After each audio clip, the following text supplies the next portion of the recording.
새해가 되면은 온 집안 식구들과 가는 데가 한 군데 있죠. 어디입니까? 목욕탕에 가죠. 왜 갑니까? 떼뵙기로 가죠. 사람들의 마음이 새해를 맞이하면 군더더기 내 육신의 때도 다 벗기고 좀 더 깨끗한 마음으로, 좀 더 새로운 마음으로 시작하고 싶은 것이 사람의 심리입니다.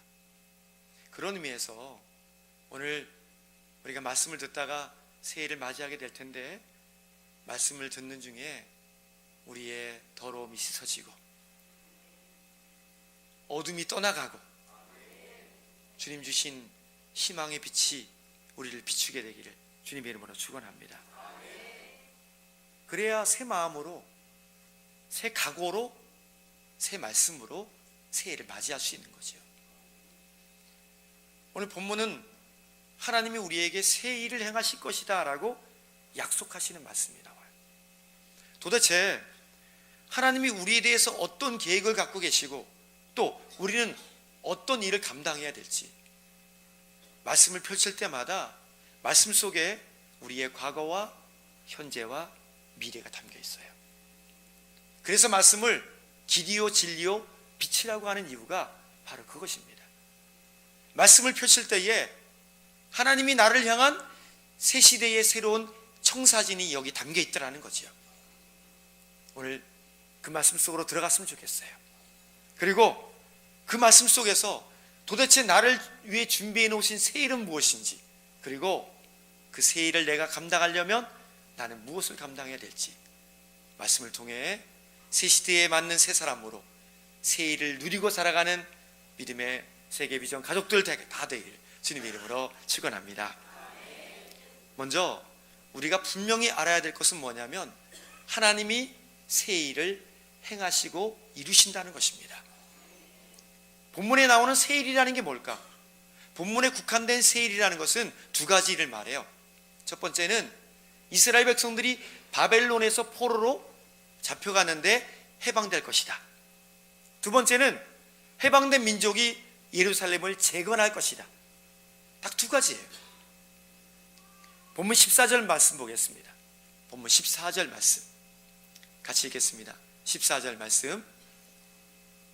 네. 시작.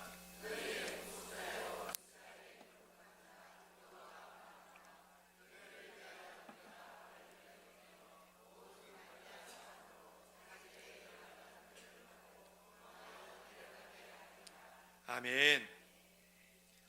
이스라엘 백성들은 지금 바벨론이라는 거대 제국에 포로로 잡혀갔어요. 그리고 포로 생활이 무려 70년이나 반복되고 있습니다. 우리나라가 일제 34년간의 강점기에 수많은 고통을 당했잖아요. 이스라엘 백성들은 70년간이나 바벨론의 손아귀에서 벗어나지 못하고 고통 중에 있었습니다. 그러니까 풀려날 기미가 없는 거예요. 게다가 BC 539년에 바사왕, 바사라는 것은 페르시아를 말하죠. 바사왕 고레스가 바벨론을 점령해 버렸어요. 그러니까 이스라엘 백성들은 엎친 데 덮쳐버렸어요. 포로였는데, 바벨론의 포로였는데 이제는 페르시아의 포로가 돼버리고 말았습니다. 어때요? 헤어날 희망조차 없는 거예요. 이대로 딱 죽기 좋죠. 근데 이대로 끝났을까요? 아닙니다. 하나님이 저 바사왕 고레스의 마음을 갑자기 녹이셨어요. 하나님을 모르는 바사왕 고레스가 어느 날 갑자기 선언을 하기를, 이스라엘 백성들은 조건 없이 고국으로 돌아가라. 그리고 은금을 줄 테니까 예루살렘 성전을 건축해라. 할렐루야 아닙니까? 기가 막힌 소식이 들렸어요. 이걸 뭐라 그러냐면 하나님이 계획하시는 새 일이라고 말하는 것입니다. 우리에게도 그런 일이 일어나게 되기를 주님의 이름으로 축원합니다. 이거는 내가 하는 일이 아니라는 거예요. 하나님이 하시면 되는 줄 믿습니다. 아무리 불가능해 보여도 하나님이 고레스의 마음을 움직여 주시니까 순식간에 포로에서 해방을 됐고요, 고국으로 모두가 돌아오게 되었다는 것입니다. 하나님이 하시면 되는 줄 믿습니다. 하나님이 하시면 기적이 일어나는 거예요. 하나님이 하시면 내 앞날이 열리는 겁니다. 이보다 더 놀라운 일이 어디 있겠습니까? 중요한 건요, 이 놀라운 새 일을 누구에게 행하시느냐가 중요한 거예요.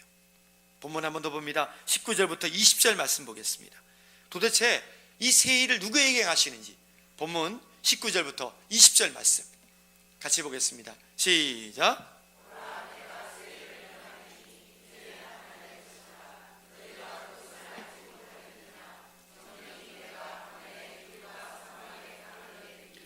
장차 들짐승 곧 시랑과 및 타조도 나를 존경할 것은 내가 광야의 물들을 사막의 강들을 내어 내 백성 나의 택한 자로 마시게 할 것임이라. 아멘. 하나님이 지금 광야 같은 내 인생에 대로를 열어주신대요. 사막 같은 내 척박한 인생 가운데 생명의 강이 흐르게 만들어주신대요. 누구에게요? 바로 나에게, 바로 여러분들에게 그 일을 행하실 하나님을 찬양하게 되기를 바랍니다. 이게 나를 위한 일이라는 것이 의미가 있고 복된 일이라는 거예요. 다른 사람도 아닌 오늘 이 말씀을 읽고 있는 바로 저와 여러분들을 향해서 하나님이 사막에다가 강을 내시고 저 광야에다가 길을 내신다라고 약속하고 계시는 것입니다. 하나님이 새 일을 누구를 통해 일하시냐면 나를 통해 일하시는 거예요. 바로 여러분 한 사람 한 사람이 하나님이 일하시는 축복의 통로가 될 것을 주님의 이름으로 축복합니다. 이제 나를 위해서 어떤 일이 벌어질지 기대하십시오. 제가 그전 교회 섬기다가 이런 일을 당했어요. 어떤 집사님이 갑자기 몸에 병원에 가는데 암이 퍼졌대요. 근데 위암이었는데 폐까지 전이가 돼버렸어요. 끝난 겁니다. 이분이 송도에 있는, 양평에 있는 송도병원에 요양을 가셨어요. 저희가 교구 담당이라 제가 거기를 몇 달 만에 갔거든요. 갔더니 그 집사님이 그 말기 암 환자인데 환자들 모아놓고는요 7명이서 예배를 드리기 시작했대요. 그러니까 한 명 한 명 예배 드렸는데 전부가 나와서 7명이나 예배를 드리는데 부흥회가 된 거예요. 박수치고 찬양하고 서로 위로하고 격려하고 기도하는 거예요. 근데 얼굴색이 변하기 시작합니다. 그리고는 몇 개월 있다가 정기 검진을 받으러 딱 갔는데 의사가 깜짝 놀라면서 암이 완전히 사라졌다 그러더래요. 할렐루야. 남의 일이라고 배 아파하지 마시고 기적이 벌어진 거예요. 그 송도병원이 뒤집어졌어요. 희망을 놓았던 환자들이 희망을 갖기 시작합니다. 야, 이거 되겠구나, 믿음으로 서겠구나. 병원이 난리가 났어요. 하나님이 새 일을 행하시는 줄 믿습니다. 하나님이 우리를 통해서 새 일을 행하시는데 어떤 일일까요? 고질적인 질병이 예수 이름으로 물러갈 것을 믿습니다. 문제가 떠나갈 것입니다. 앞날이 열리는 거예요. 누구 때문에? 누구를 통해서? 나를 통해서. 이제 제가 질문할 때에 무조건 여러분들은 나 때문에 라고 대답하시면 됩니다. 누구 때문에? 자, 시작합니다. 우리 주님이 누구 때문에 이 땅에 오셨을까요? 누구 때문에 죽으시고 부활하셨습니까? 누구 때문에 새 일을 행하십니까? 믿으십니까? 다른 누구도 아니라 오늘 예비하는 여러분들 가운데 나 때문에 하나님이 새 일을 행하실 것을 믿고 고백하게 되기를 간절히 바랍니다. 하나님이 나 때문에요 계절을 바꿔주시고요 여건을 변화시켜 주시는 거예요. 내가 뭐라고. 근데 하나님은 나 한 사람 때문에 사시사철 계절을 변화시켜 주시고 여건을 바꿔주시고 상황들을 변화시켜 주시라는 거예요. 이걸 뭐라 그러냐면 안성맞춤이라 그래요. 맞춤 은혜. 나에게 주시는 은혜는 기성복이 아니에요. 그냥 얻어 걸리는 옷이 아니라 나에게 딱 맞는, 나의 체질에 맞는, 나의 형편에 맞는, 나의 여건과 나의 스타일에 맞는 하나님의 안성맞춤의 은혜를 이 시간 부으실 것을 믿고 고백하게 되기를 바랍니다. 그렇다면 이제 이렇게 생각해 봐야 돼요. 나에게 새 일을 행하시는 하나님이 안성맞춤으로 행하신다면 왜 나에게 그 사명을 주셨을까? 왜 나를 그 일을 하게 하셨을까? 내게 꼭 필요한 일이니까 나에게 그 사명을 주셨다는 거. 왜 나에게 눈물 흘리게 하시고 왜 어려운 날들을 주시는 걸까? 나에게 필요한 과정이니까 그 과정을 거치게 하시는구나. 이렇게 믿는다면 우리에게 있는 크고 작은 일 때문에 낙심하지 않으면 돼요. 왜요? 그 어떤 일이 있어도 하나님이 나에게 필요한 일이니까 나에게 주신 거거든요. 이제 기대하십시오. 그리고 큰 일을 꿈꾸고 달려가십시오. 약속은요, 믿는 자의 것입니다. 아무리 여기서 위대한 말씀이 선포되고 능력의 말씀이 선포돼도 그것이 나에게 주시는 약속이라고 믿지 않는다면 아무 소용이 없어요. 오늘 이 자리에 단 한 명도 빠짐없이 나에게 주시는 새 일을 날마다 경험하고 사는 은혜의 종들, 능력의 종들 되기를 주님의 이름으로 축원합니다. 그런데 이렇게 놀라운 일들을 나를 위해 행하시는데 내가 할 게 한 가지 있어요. 그거 뭐냐면요, 과거에 연연하지 말고 살아야 돼요. 본문 18절 말씀 보겠습니다. 본문 18절 말씀 함께 읽습니다. 시작.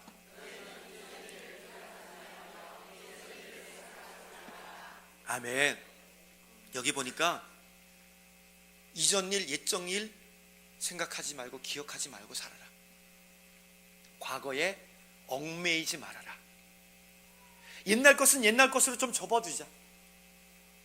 지나간 것은 지나간 것으로 좀 접어두자.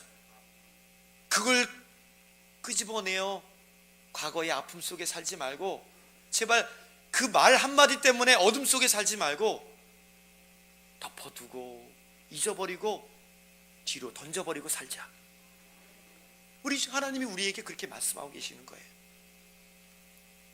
아니 80대 노인이 지금까지도 나 젊은 시절에 내가 서울대학 떨어진 게 내가 진짜 한이 된다고,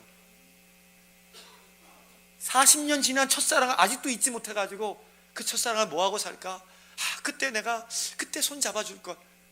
여러분, 이게 소용이 있어요 없어요? 지나간 오파, 그 오파를 내가 아무 소용없어요. 과거는 과거대로 묻어주자는 거예요. 이스라엘 백성들은요, 자, 이 시점에서 우리 이제 카운트다운을 하고 오늘 말씀으로 또 들어가려고 해요. 새해는 새해도 맞이해야 되지 않겠습니까? 지금 뭐 폭죽이 쏘아지고 있는데 방송실에서 오늘 애써서 폭죽도 준비했습니다.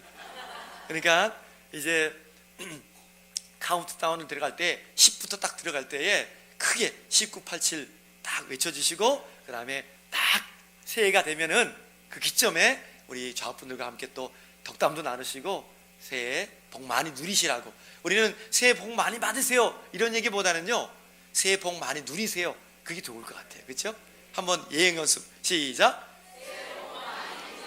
아니 연습이에요. 자, 이제 들어가겠습니다. 자, 시작. 10, 9, 8, 7, 6, 5, 4, 3, 2, 1.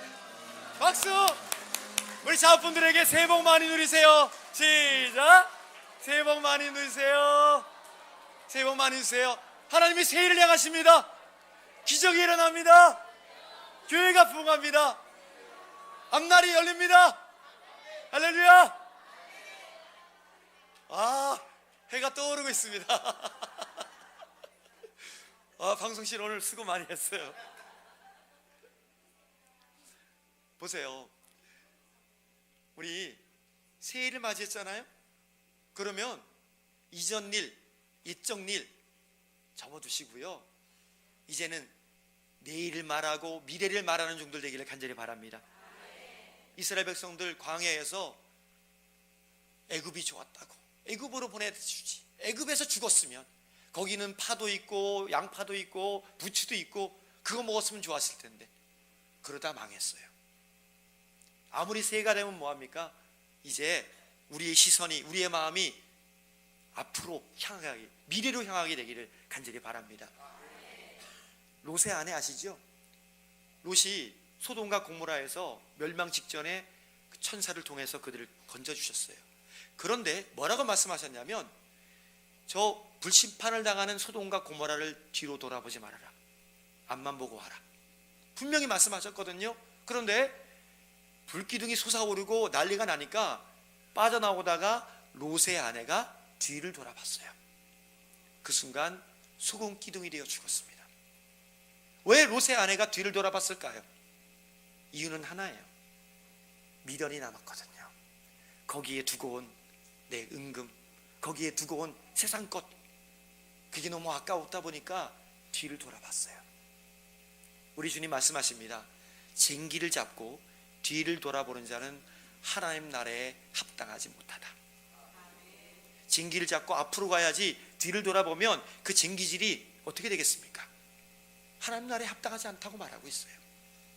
오늘 우리의 시선이 자꾸만 내 과거의 아픈 것만, 그때 힘들었던 것만 바라본다면 우리는 조금 더 전진하지 못하는 거예요. 앨런 패트퍼드라는 사람이 이런 얘기를 했어요. 네 가지를 얘기했는데, 첫 번째 뭐죠? 시작. 왜요? 하나님께서 이미 용서하셨기 때문에. 두 번째 시작. 왜요? 사탄은 그 과거의 실패를 이용해서 나를 넘어뜨리기 때문에 그래요. 세 번째 시작. 왜요? 그것 때문에 교만해지고 그것에 매여서 사니까 그것조차 잊어버려라. 마지막 네 번째, 왜요?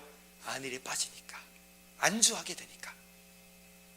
이제 우리 과거가 아닌 미래 세례의 날에 왔어요. 앞을 바라보고 사는 사람들을 미래지향적인 사람이라고 말해요. 성도는 과거를 노래하는 사람들이 아니라 앞으로 나에게 주실 것들을 선포하고 찬양하며 고백하는 사람들입니다. 이제 미래를 말하고 새해를 말할 때에 여러분들 가운데 그대로 펼쳐지게 되기를 간절히 바랍니다. 그런데 또 하나가 있어요. 과거를 잊어야 되는데요, 어떤 과거냐면 잘못된 과거도 잊어야겠지만 저 위대한 과거도 잊어버리라, 좋았던 과거도 잊어버려라 라고 말합니다. 무슨 뜻일까요?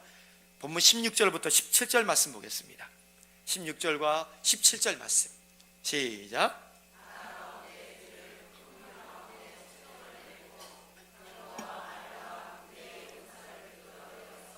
그들로 일시에 엎드려져 일지 못하고 소멸하기를 꺼져가는 등불 같게 한 나 여호와가 말하노라. 아멘. 지금 저 본문은 바다 가운데에서 앞전 보여주실까요? 바다 가운데에서 길을 냈다 16절. 그 다음에 큰 물 가운데 첩경, 지름길을 냈다라는 얘기거든요. 무엇을 뜻하는지 아시겠죠? 홍해 바다를 건넌 사건을 말하고 있어요. 여러분, 내 눈앞에서 바다가 갈라졌습니다. 엄청난 사건이에요. 근데 그거 잊어버리래요. 그 다음에 17절에 보니까 병거와 말과 군대의 용사를 이끌어내어서 그들로 일시에 엎드려져 일지 못하고 소멸하기를 꺼져가는 등불 같게 하였다라고 말씀합니다. 무슨 얘기죠? 홍해 바다가 갈라졌는데 이스라엘 백성들이 그 마른 땅으로 건너왔는데 그 길로 누가 왔죠? 애국 군대가 쫓아왔어요. 애국 군대가 바다 한가운데 이르렀을 때에 하나님이 물과 물 사이를 다시 합치셨어요. 그리고 그들을 한 명도 빠짐없이 수장시키셨습니다. 얼마나 위대한 사건이에요. 근데 이렇게 위대한 사건도 다 잊어버리래요. 여러분, 이해가 가지 않습니까? 왜 위대한 사건을 잊어버려요? 그걸 마음에 간직해야죠. 하나님의 뜻이 있어요. 그건 뭐냐면 이제 너희들의 행할 새 일은 그 위대한 일보다 더 위대하기에 그 일을 잊어버리라는 거예요. 비교도 되지 않은 일들이 우리를 기다리고 있기에 과거에서 빨리 빠져나오라는 것입니다. 과거에 연연하지 말고 하나님이 주실 신선한, 듣지 못한 그것을 새 일이라고 말하고 있는 거예요. 지금까지 경험하지 못한 일들을 우리는 경험하게 될 것입니다. 지금까지 알지 못했던 것을 우리는 알게 될 것이고 보지 못하는 것을 보게 될 것입니다. 두려워 마십시오. 믿음으로 나가십시오. 기적이 일어날 것을 믿습니다. 믿지 않은 자녀가 예수 앞으로 돌아오는 일들이 있을 것입니다. 고질적인 문제들이 해결될 것이고요, 가정이 회복될 것이고요, 일터가 확장될 것이고 교회가 부흥하게 될 것을 믿습니다.